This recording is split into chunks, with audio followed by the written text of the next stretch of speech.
বিশ্বত 197খন দেশত প্ৰত্যেকখন দেশতেই আহোম জাতিৰ জনগোষ্ঠীৰ লোক আছে। গতিকে আপোনালোকক সোঁৱৰাই দিব বিচাৰিছো, যিমানে ভয় ভীত নিৰসক লাগে, আহোমে এইবাৰ কিন্তু সঁচাকৈ কঁকালত টঙালি বান্ধিছে। আহোমে এইবাৰ কিন্তু সঁচাকৈ ৰাজনৈতিক অধিকাৰ বাবে যুঁজিছে। আহোমে এইবাৰ সঁচাকৈ কিন্তু ভূমি অধিকাৰ বিচাৰিছে। মই আগতেও কৈছো, আৰু আমি প্ৰায় সকলো 6টা বছৰ শাসন কৰা এই জাতিটো আমি সুকীয়াকৈ আমি স্বাধীন অসম বিচৰা নাই। তাই আহোমসকল আমি স্বাধীন অসম বিচৰা নাই। আমি বিচাৰিছো ভাৰতীয় সংবিধানৰ ভিতৰত থাকি ভাৰতীয় সংবিধানৰ যিকেইটা মই আৰ্টিকুল কলো, এই আৰ্টিকুলত থকা যিকেইটা সুবিধা, এই সুবিধাৰ যোগেদি আমি ৰাজনৈতিক ভূমি অধিকাৰ, অৰ্থনৈতিক স্বাৱলম্বিতাৰ যি অধিকাৰ বা সামাজিক অধিকাৰ আমি বিচাৰি আছো। এই দাবী, এই স্মাৰকপত্ৰ আমি ভাৰত চৰকাৰৰ প্ৰধানমন্ত্ৰী, গৃহমন্ত্ৰী, ৰাষ্ট্ৰপতি, অসম চৰকাৰৰ মুখ্যমন্ত্ৰীলৈ আজি বিগত বহু বছৰৰ পৰা আমি প্ৰেৰণ কৰি আহিছো। আমি চৰকাৰ বহু দেখিলো, ইয়াত থকা বহু মানুহে বহু চৰকাৰ সলনি হোৱা দেখিলে। এটিভি চৰকাৰ সলনি হোৱা দেখিলো। আমি কংগ্ৰেছ চৰকাৰ প্ৰায় 10 বছৰ শাসন কৰিছে, দিল্লীত, অসমত 15টা বছৰ শাসন কৰিছে। সেই চৰকাৰ আমি সলনি হোৱা দেখিলো। আমি বিগত সময়ত আমি 10টা বছৰ পাৰ হৈ গ'ল, আমি দিল্লীত বিজেপি চৰকাৰ দেখিছো। এই অসমতে আমি প্ৰায় আজি 10টা বছৰ শেষ হ'ব আৰু মাত্ৰ 3 মাহ বা 4 মাহ আছে অসমত অসম চৰকাৰ সলনি হ'বলৈ গৈ আছে বুলি আমি কওঁ। আৰু সলনি আমি কৰিব লাগিব, এই কথা এটা স্পষ্ট এটা বাৰ্তা। যদিহে 6 জনগোষ্ঠী জনজাতিকৰণ নীতিয়ে টাই আহোমৰ বিচাৰি থকা টাই আহোমৰ যিসকল দাবী, মূল দাবী যদি তেওঁলোকে আমাৰ দাবী যদি পূৰণ নকৰে, কিন্তু তেওঁলোকৰ চৰকাৰ কিন্তু সলনি হ'বলৈ গৈ আছে 26ত। এয়া ইতিহাসৰ পৰা শিক্ষা কিন্তু বিজেপিয়ে ল'ব লাগে। আমি কংগ্ৰেছ চৰকাৰ যেতিয়া দাবী জনাইছিলো যে আমাক জনজাতিকৰণ দিয়ক, নহ'লে আপোনালোকৰ পৰিৱৰ্তন হ'ব, ৰাইজে পৰিৱৰ্তন কৰিলে। আজি আমি এটা কথা কৈ আছো যে এই বিজেপি চৰকাৰে যদি আমাক জনজাতিকৰণ নিদিয়ে, তেতিয়াহ'লে আমি আকৌ পৰিৱৰ্তন বিচাৰিম, আকৌ নতুন কিন্তু চৰকাৰ আহিব। আৰু এই কথাখিনি আমি বিগত সময়ৰ পৰা আমি স্পষ্ট কৈ আছো। আজি ৰাজগড়বাসীয়ে কথাখিনি কৈ আছে যে ন' ST, ন' এছ, উই ৱান ST, বিজেপি চৰকাৰ মুটাব। এই কথাখিনি সেই সময়ত বেলেগ বেলেগ চৰকাৰক আমি কৈ আছো। গতিকে এই চিঞৰটো, ৰাজগড়ৰ এই চিঞৰটো কিন্তু দিছপুৰে কিন্তু শুনি লোৱাটো ভাল, সময় থাকোঁতে শুনি লোৱাটো ভাল, নহ'লে কিন্তু তেওঁলোকৰ বিপদ আহি আছে। এই কথাখিনি আমাৰ স্পষ্ট এটা বাৰ্তা। আৰু এটা আমি কথা ক'বলৈ বিচাৰিছো যে এতিয়া আমি দেখিবলৈ পাইছো, বহুতে আজিকালি ছ'চিয়েল মিডিয়া মোবাইলটো খুলিলেই দেখে যে গোটেই যিমানবোৰ আচলতে নিউজ আমি হাতৰ মুঠিত আছে আমাৰ। এই যে আমি যে 6 জনগোষ্ঠী জনজাতিকৰণ বা টাই আহোম বুলি জনজাতিকৰণ বিচাৰি আছো, আমাক বিৰোধিতা কৰি ট্ৰাইবেল সংঘ বা CC2I কিন্তু সেইদিনা আমি দেখিছো সোণাপুৰত তেওঁলোকে আমাৰ বিপক্ষে যিখিনি মন্তব্য দিছে। কালি পৰহি আমি ধেমাজিত দেখিছো তেওঁলোকে আমাৰ বিপক্ষে তেওঁলোকে আন্দোলন কৰি আছে। আমি তেওঁলোকৰ এটা কথা খুব স্পষ্টকৈ কৈ আছো আৰু চৰকাৰক আমি বাৰে বাৰে কৈ আছো যে আমাৰ জনজাতিকৰণৰ যি আন্দোলন, সেয়া ইয়াত থকা যিসকল ট্ৰাইবেল লোক, যিসকলে জনজাতিকৰণ ভোগ কৰি আছে, যিসকলে জনজাতিকৰণৰ সুবিধা লৈ আছে, তেওঁলোকৰ বিপক্ষে আমি আন্দোলন কৰা নাই। তেওঁলোকৰ অধিকাৰ কাঢ়ি আনিবলৈ কিন্তু আমি আন্দোলন কৰা নাই। আমি কৈ আছো তোমালোকে 15%, আমাৰ অসমত যিমানবোৰ ৰিজাৰ্ভেশ্যন আছে 15% তেওঁলোকে সুবিধা পাই আছে। অসমত সকলোৱে জানে ST প্লেন আৰু ST ৰাইট হিলছ বুলি দুটা বিভাগত ভাগ কৰি থৈছে। তাৰে প্লেইনে 10% পায় আৰু ST হিলছে 5% পায়। আমি চৰকাৰৰ লগত যেতিয়া আলোচনা কৰোঁ, তেতিয়া মই নিজে কৈ আছো, মুখ্যমন্ত্ৰী মহোদয়ক মই সন্মুখতে মই এদিন কৈছো যে আমি ভাৰতৰ সংবিধান সংশোধন কৰি হ'লেও আমি জনজাতিকৰণ বিচাৰিছো। আমি কৈ আছো যে 27% OBC য'ত আমি সোমাই আছো, আহোমসকল ৰিজাৰ্ভেশ্যনত সোমাই আছে, 6 জনগোষ্ঠী আমি গোটেই মানুহখিনি য'ত OBC ৰিজাৰ্ভেশ্যন সোমাই আছো 27%। গতিকে ভাৰতীয় সংবিধান সংশোধন কৰি হ'লেও OBCৰ পৰা ৰিজাৰ্ভেশ্যনটো কাটি আমাক ST নিউ এটা নতুন কনচেপ্টক আমাক ভাৰতীয় সংবিধানৰ যোগেদি জনজাতিকৰণ প্ৰদান কৰে। আমি কৈ থকা নাই যে তেওঁলোকক 15% বা কাটি আনি আমাক জনজাতিকৰণ দিয়ক।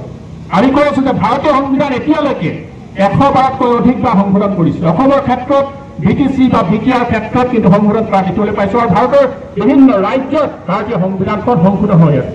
আমি কৈ আছিলো যে ভাৰতীয় সংবিধান সংশোধন কৰি হ'লেও জনজাতিকৰণৰ ব্যৱস্থা কৰক, আৰু এই জনজাতিকৰণৰ যোগেদি আমি অসমীয়া খিলঞ্জীয়া ভূমিপুত্ৰসকলক সুৰক্ষিত কৰিব বিচাৰিম। ইতিমধ্যে উজনি অসমৰ আমি ক্ষেত্ৰত দেখিবলৈ পাওঁ, তিনিচুকীয়া আমাৰ যিটো সদৰ সমষ্টি বিধানসভা, এই সদৰ সমষ্টিটো কিন্তু আমাৰ খিলঞ্জীয়া ভূমিপুত্ৰৰ হাতৰ পৰা কিন্তু লাহে লাহে আঁতৰি দিছিল। আমি মাৰ্ঘেৰিটাত দেখিবলৈ পাইছো, মাৰ্ঘেৰিটাত খিলঞ্জীয়া যিসকল লোক, তেওঁলোকৰ পৰা আমাৰ ৰাজনৈতিক অধিকাৰ লাহে লাহে নাইকিয়া হৈ গৈছে, প্ৰায় নাইকিয়া হৈছে। এতিয়া সদিয়াত কিন্তু নাইকিয়া হ'বলৈ গৈ আছে। নাওবৈচা সমষ্টি আমাৰ লখিমপুৰ জিলা, নাওবৈচা সমষ্টিত আমাৰ ৰাজনৈতিক অধিকাৰ, খিলঞ্জীয়া ৰাজনৈতিক অধিকাৰ শেষ হ'বলৈ গৈ আছে। গতিকে যদিহে জনজাতিকৰণ পোৱা যায় তেতিয়াহ'লে আমি যদি চাওঁ এই টিংখাং সমষ্টি বা খোৱাং সমষ্টি আৰম্ভ কৰি উজনি প্ৰায় সমষ্টি আমাৰ ৰিজাৰ্ভেশ্যন হ'ব তাত অকল খিলঞ্জীয়া ভূমিপুত্ৰত ফলগিৰি লোকসকলেহে ৰাজনৈতিক সুবিধা লাভ কৰিব এই কথাটো আমি কিন্তু প্ৰায়দৰে কৈ আছোঁ আমি কৈ আছোঁ যে খিলঞ্জীয়া ভূমিপুত্ৰ ফলগিৰিসকলৰ যি ভূমি অধিকাৰ এই ভূমি অধিকাৰ এই জনজাতিকৰণৰ যোগেদি পাব আৰু স্বায়ত্তশাসনৰ যোগেদি আমাৰ যি অৰ্থনৈতিক ব্যৱস্থা বা সামাজিক ব্যৱস্থা আমি লাভ কৰিম তাৰ প্ৰমাণ হিচাপে আপোনালোকে বড়োলেণ্ডৰ কথা হওক পাৰে BTC যেতিয়া গঠন নহৈছিল এজন ক'ৰবাত থাকিবই গতিকে বিশ্বত 197খন দেশত প্ৰত্যেকখন দেশতেই আহোম জাতিৰ জনগোষ্ঠীৰ লোক আছে গতিকে আপোনালোকক সোঁৱৰাই দিব বিচাৰিছো যিমানে ভয় বিত্ত নিৰসক লাগে আহোমে এইবাৰ কিন্তু সঁচাকৈ কঁকালত টঙালি বান্ধিছে আহোমে এইবাৰ কিন্তু সঁচাকৈ ৰাজনৈতিক অধিকাৰ বাবে যুঁজিছে আহোমে এইবাৰ সঁচাকৈ কিন্তু ভূমি অধিকাৰ বিচাৰিছে মই আগতেও কৈছো আমাক আদিত্য থাক লাগে দম দিলে নহ'ব আমাক কোনোবা এভাৰ দম দিলে নহ'ব আমি তোমালোকৰ অধিকাৰ আমি ক্ষয় কৰিব বিচৰা নাই আমি আগতেও কৈছো আমাৰ ল'ৰা ছোৱালীয়ে পঢ়া শুনা কৰি আমাৰ ল'ৰা ছোৱালীয়ে নিজৰ কৰ্মত নিজৰ কষ্ট কৰি নিজে চাকৰি অৰ্জন কৰি লৈছে আমাক গতিকে ৰাজনৈতিক অধিকাৰ লাগিব আমাৰ মাটিৰ অধিকাৰ কাৰণে আমি আজি সমাগত হৈছো গতিকে শেষত পুনৰবাৰ সকলোকে ধন্যবাদ জ্ঞাপন কৰিছো যিসমূহ জোৰ আছিল জোৰসমূহ তেখেতসকলক প্ৰশাসনে নিৰ্ধাৰণ কৰি দিয়া ঠাইত ৰাখিবৰ বাবে অনুৰোধ জনাইছো আৰু দুটামান শ্লোগান দি আজি সভাখন সমাপ্ত কৰিব বিচাৰিছো আমাক জনজাতিকৰণ লাগিবই আমাক জনজাতিকৰণ লাগিবই আমাক স্বায়ত্তশাসন লাগিবই স্বায়ত্তশাসন লাগিবই ৰাজনীতি অধিকাৰ লাগিবই আমাক ভূমি অধিকাৰ লাগিবই আমাক ৰাজনীতি অধিকাৰ লাগিবই আমাক ভূমি অধিকাৰ লাগিবই জিন্দাবাদ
আহোম সম্প্ৰদায়ৰ লোক আছে আৰু জোৰ সমাধান হৈ আহি আছে আপোনালোকে ভিডিঅ'টো শেষলৈকে চাই থাকক ক'ৰ পৰা চাই আছে কমেণ্ট কৰি দিব পাৰিব